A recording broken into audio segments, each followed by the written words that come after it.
আজিৰ পৰা 5 দিন আগতে দিনৰ 11:30 বজাত ভটিয়াপাৰ বাৰিচুক গাঁৱত ONGC ৰেকৰ্ড এটা বিশাল উচ্চাৰণ হ'ল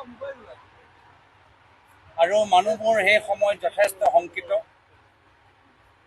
আৰু যেতিয়া তেওঁলোকে ওলালে ঘৰৰ পৰা তেওঁলোকে নিজেই দেখিলে যে কিমান ডাঙৰ এটা শব্দ দিগৰ পৰা ওলাই আহিছে। যোৱা 5 দিনৰ ভিতৰত বৰ্তমানৰ স্থিতিত কোনো সলনি নাই, কোনো পৰিৱৰ্তন নাই। মানুহবোৰ আজি ইয়াৰ স্থানীয় মানুহবোৰ আজি শিবিৰত থাকিবলৈ হৈছে।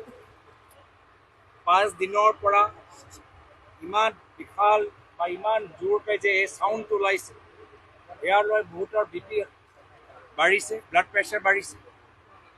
যি ধৰণৰ প্ৰদূষণ আমি ইয়াত অনুভৱ কৰিছোঁ, বহুতৰ আজি এষ্টামা উশাহ লওঁতে তেওঁলোকৰ সমস্যা হৈছে। যি কেমিকেল আজি বাতাবৰণত আমি দেখা পাইছোঁ, আজি সেই কেমিকেল আজি মানুহৰ লাংছত সোমাই আজি তেওঁলোকৰ আজি বহুতৰ ডিজিনেছ তেওঁলোকৰ কমপ্লেইন হৈছে, মূৰ ঘূৰাইছে তেওঁলোকে কৈছে। যদিও ইয়াত এটা চিকিৎসা শিবিৰ আছে, আজি মানুহবোৰে এতিয়াও নিজৰ ঘৰলৈ অহা যোৱা কৰিবলগীয়া হৈছে।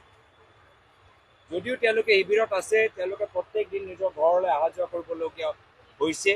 ঘৰৰ বস্তুখিনি ঠিকে আছেনে নাই, মাত্ৰ তেওঁলোকে সেইদিনা কিছু কাগজ লৈহে শিবিৰলৈ যাব পাৰিল। তাৰ বাহিৰে তেওঁলোকৰ গৰু ছাগলী খেতি এইবোৰ চব তেওঁলোকে ঘৰৰ ওচৰতে ৰাখি থৈছে। এই স্থানীয় ৰাইজৰ যথেষ্ট ক্ষতি হৈছে আৰু তেওঁলোকৰ ল'ৰা ছোৱালী আটাইতকৈ বেছি ক্ষতি হৈছে। আজি পৰীক্ষাৰ সময়, ইউনিট টেষ্টৰ সময়, তেওঁলোকৰ ল'ৰা ছোৱালী ভালদৰে পৰীক্ষা দিব পৰা নাই। বহুতৰ হাজিৰা কৰা এই সময়টো নষ্ট হৈছে।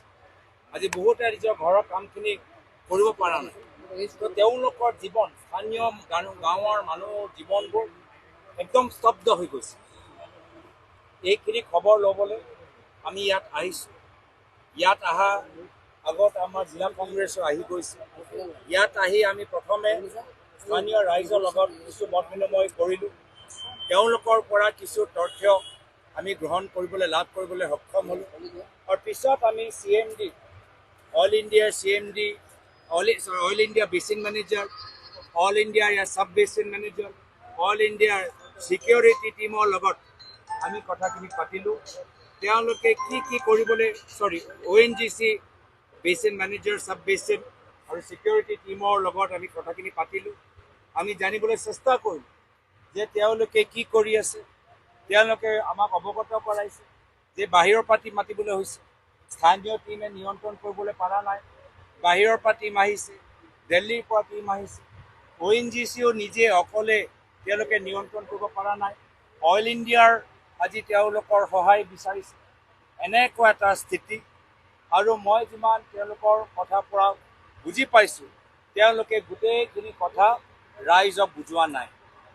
তেওঁলোকে ৰাইজক কোৱা নাই যে কিমান আৰু দিন লাগিব। তেওঁলোকে ৰাইজক কোৱা নাই যে ৰাইজক কেনেদৰে ক্ষতিপূৰ্ণ দিব। তেওঁলোকে ৰাইজক কোৱা নাই যে ৰাইজক নিৰাপত্তা কেনেকৈ দিব। মই ONGCক দাবী জনাইছোঁ যে তেওঁলোকে স্থানীয় ৰাইজৰ নিৰাপত্তাৰ দায়িত্ব লওক, ক্ষতিপূৰ্ণৰ দায়িত্ব লওক আৰু ৰাইজক বুজাওক কি হৈছে। ৰাইজ আজি স্থানীয় ৰাইজ অন্ধকাৰত আছে, একো গম পোৱা নাই কি হৈছে। আজি মই তেওঁলোকৰ পৰা বুজিব পাৰিছোঁ, আজি দিখৌ নদীৰ ওচৰত নাথাকিলেহেঁতেন আৰু এই সমস্যাটো জটিল হ'লেহেঁতেন। এতিয়াও তেওঁলোকে বেছি ডাঙৰ কোনো প্ৰগতি কৰিব পৰা নাই। যথেষ্ট প্ৰেছাৰত আজি আমি গম পাইছোঁ, বহুত প্ৰেছাৰ আছে। প্ৰেছাৰটো তেওঁলোকে বেছিকৈ কমাব পৰা নাই আৰু একো আশাও আমাক দিব পৰা নাই যে সোনকালে হ'ব। কোনো টাইম বাউণ্ড ডেডলাইন আমাক দিব পৰা নাই। আৰু মই দুখিত যে মোক ব্ৰিফ কৰাৰ সময়ত স্থানীয় কামবোৰ, উচ্চাৰণ হোৱা আগৰ কামবোৰ যে এজন প্ৰাইভেট ফাৰ্মে কৰি আছিলে, এইখিনি কথা স্থানীয় সাংসদৰ পৰা লুকাই ৰাখিলে। আমি ৰাইজৰ পৰা গম পাই গৈছোঁ, সাংবাদিকসকলৰ পৰা গম পাইছোঁ যে এজন স্থানীয় এজন ইয়াৰ স্থানীয় কামবোৰ উচ্চাৰণ আগত এটা প্ৰাইভেট ফাৰ্মে কৰি আছে। এই প্ৰাইভেট ফাৰ্মৰ অনুমতি কোনে দিলে? এই প্ৰাইভেট ফাৰ্মৰ কোৱালিটি এছেছমেণ্ট কোনে চালে? এই প্ৰাইভেট ফাৰ্মৰ তেওঁলোকৰ মানুহবোৰ কিমান ট্ৰেইন, কিয় তেওঁলোকে এছেছ কৰিলে? যিমান মোক বুজাইছে যে তেওঁলোকে ONGC এটা কমপ্লিকেটেড কাম কৰিবলৈ বিচাৰিছে। সাধাৰণ ৰিপেয়াৰ কাম, সাধাৰণ মেইনটেনেঞ্চ কাম কৰিবলৈ বিচৰা নাই। তেওঁলোকে এটা জোন, তেওঁলোকৰ লাহে লাহে প্ৰডাকশ্যনটো কমি গৈছিল, সেই জোনটো বন্ধ কৰি এটা নতুন জোনলৈ তেওঁলোকে ড্ৰিল কৰিবলৈ চেষ্টা কৰিছিল। এটা জোনৰ পৰা যেতিয়া দ্বিতীয় জোনলৈ গৈ আছিলে, সেই সময়তে এই ধৰণৰ ঘটনা ঘটিলে। তো মই জানিবলৈ বিচাৰোঁ যে ONGC ট্ৰেইন মানুহবোৰ, ONGC নিজৰ এই কামখিনি কিয় নকৰিলে? ONGC কি টকা পইচা অভাৱ আছে নেকি? চৰকাৰৰ কি পইচা অভাৱ আছে নেকি? প্ৰাইভেটৰ মানুহক কম দামত দি কি ৰাইজৰ তেওঁলোকৰ ক্ষতি কৰিবলৈ বিচাৰিছে নেকি? পইচা বচাবলৈ চেষ্টা কৰিছে নেকি? আমি যে ইমান GST দি আছোঁ, টোল টেক্স দি আছোঁ, সেইকাৰণে দি আছোঁ নেকি যে ONGC পইচা বচাবলৈ কিছু প্ৰাইভেট ফাৰ্মক তেওঁলোকে কণ্ট্ৰেক্ট দিব? নিজে কিয় কৰা নাই? এইখিনি কথা মই তেওঁলোককো জনালোঁ যে মোৰ ফালৰ পৰা এটা ষ্ট্ৰং মই চিঠি ইউনিয়ন পেট্ৰলিয়াম মন্ত্ৰীলৈ দিম। ইয়াৰ পূৰ্বে আমি অসমত দেখা পাইছোঁ যে অইল ইণ্ডিয়া বাগজানত কেনেদৰে গাফিলতি হৈছে, তাতো সকলোকে ক্ষতিপূৰ্ণ তেওঁলোকে দিয়া নাই।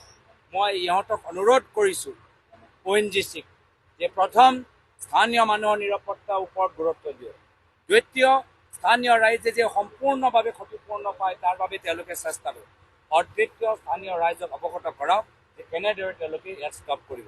আজি তেওঁলোকৰ হাতত ফৰ্মুলা নাই,